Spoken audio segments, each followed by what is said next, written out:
یہ جو 3 دن میں 11 دن میں قرآن پاک کی بے ادبی کر رہے ہیں، یہ گنڈے نظر نہیں آ رہے؟ اللہ اکبر۔ رمضان المبارک کا استقبال اس کی شان کے مطابق ہونا چاہیے۔ یہاں پنجاب میں رواج چلا کئی سال پہلے، اب تھوڑا سا کم ہو گیا، وہ کہتے اپنے اپنے کمروں پہ ایک ایک حافظ بلا لو، بس وہیں تراویحیں پڑھ لیں گے۔ تو جی وہیں تراویح پڑھ لیتے ہیں، مسجد میں جانے کی کیا ضرورت ہے؟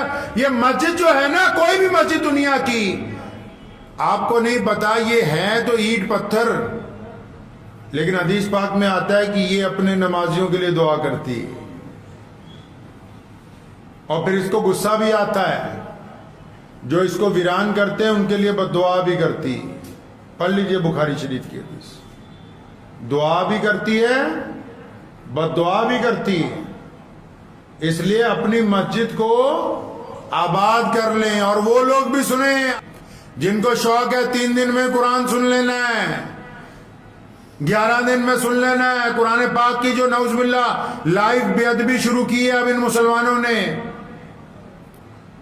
چپ ہیں، چنگے چنگے مولوی چپ ہے۔ 3 دن میں کون سا قرآن ضروری ہے تراویحوں میں ختم کرنا؟ حدیث پاک میں تو آیا کہ پورے رمضان نماز تراویح میں قرآن پاک سنا جانا چاہیے، تو یہ 3 دن میں باقی انہوں نے 27 دن کہاں جانا ہے جی؟ اور 3 دن میں جو نالائق لوگ انتظام کرتے ہیں، اللہ کے غضب کو پکارتے ہیں رمضان کے مہینے میں، آپ ان کی حالت دیکھ لیجئے جا کے۔ امام نیت باندھتا ہے، یہ نعوذ باللہ باہر بیٹھ کے بیڑیاں پھونک رہے ہوتے ہیں۔ وہ جب 1 گھنٹے بعد کہتا ہے اللہ اکبر رکوع میں، تو دوڑ کے سارے جا کے نیت باندھ لیتے ہیں۔ ایسے بدماشوں کے چھترول پھرنی چاہیے۔ تمہیں یہ گنڈا گردی نظر نہیں آتی؟ تمہیں غیر مسلموں کی تو نظر آ جاتی کہ فلاں بندہ نعوذ باللہ قرآن پاک کی بے ادبی کر رہا ہے، فلاں نے قرآن پاک کے متعلق یہ کہہ دیا، یہ بدماشی نظر نہیں آ رہی؟ یہ جو 3 دن میں 11 دن میں قرآن پاک کی بے ادبی کر رہے ہیں، یہ گنڈے نظر نہیں آ رہے؟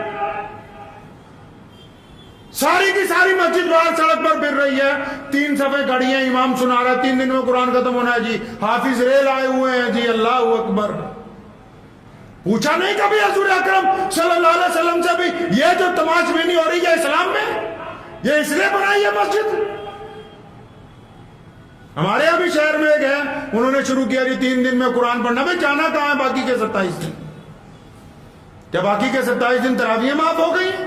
اور یہ 3 دن کا قرآن ہے کہ بعد میں پیچھے کھڑے ہو کے تم بدماشی کرتے رہو اور رکوع کو اقصا کے نیت باندھ لو؟ پھر یہ پوچھتے ہیں کہ مصیبت کیوں آئی؟ قرآن پاک کے ساتھ نعوذ باللہ گستاخی کر کے پھر جا کے پیر جی کو پوچھیں گے جی پیر جی گھر میں بڑی پریشانی ہے، کیوں آئی؟ تو کر کیا رہا ہے یہاں رمضان میں؟ پھر یہ جا کے بڑے بڑے بزرگوں کو جا کے کہتا ہے جی سر پہ ہاتھ رکھ دو ہمارے، وہ تو 200 سر پہ ہاتھ رکھوا لے جو نعوذ باللہ اللہ کے قرآن کی بے ادبی کرتا ہو، وہ جس نے اللہ سے دشمنی مول لے لی رمضان المبارک کے مقدس مہینے میں، وہ چاہتا ہے کہ میرے سر پہ ہاتھ کوئی مولوی رکھ دے، اس کا بیڑا پار ہو جائے۔ اسلام میں ایسے بیڑے پار نہیں ہوتے ہیں۔ رمضان کو اگر گزارنا ہوگا تو صرف اور صرف محمد الرسول اللہ صلی اللہ علیہ وسلم کے طریقے سے گزارنا ہوگا۔ کسی کا نیا ایجاد کیا ہوا طریقہ اللہ تعالیٰ کے حضور قابل قبول نہیں ہوگا۔ کان کھول کے سن لیں وہ لوگ جو چاہتے ہیں کہ رمضان کو ہم اپنے طریقے سے گزاریں گے، نہیں۔ رسول اللہ کا حکم ہے کہ نماز میں آخری پہر میں رات کے نماز پڑھو، جو تراویح کی نمازیں ہیں۔ رسول اللہ کا حکم ہے جماعت سے نماز پڑھیں۔ رسول اللہ کا حکم ہے روزہ دار روزہ رکھے تو پھر اس کے بعد جھوٹ نہ بولے۔ رسول اللہ کا حکم ہے کہ روزہ دار روزے کو پھاڑے نہیں، مطلب اپنی کام سے کوئی ایسا کام نہ کرے جس سے روزہ ٹوٹ جائے۔ وہ کھانا پینا نہیں ہے، وہ نعوذ باللہ گالی دینا ہے، وہ گندگی کے ارادے کرنا ہے، وہ کسی کے ساتھ نعوذ باللہ زنا کا ارادہ کرنا ہے، بے ایمانی کا ارادہ کرنا ہے، کسی کے ساتھ ٹھگی کا ارادہ کرنا ہے۔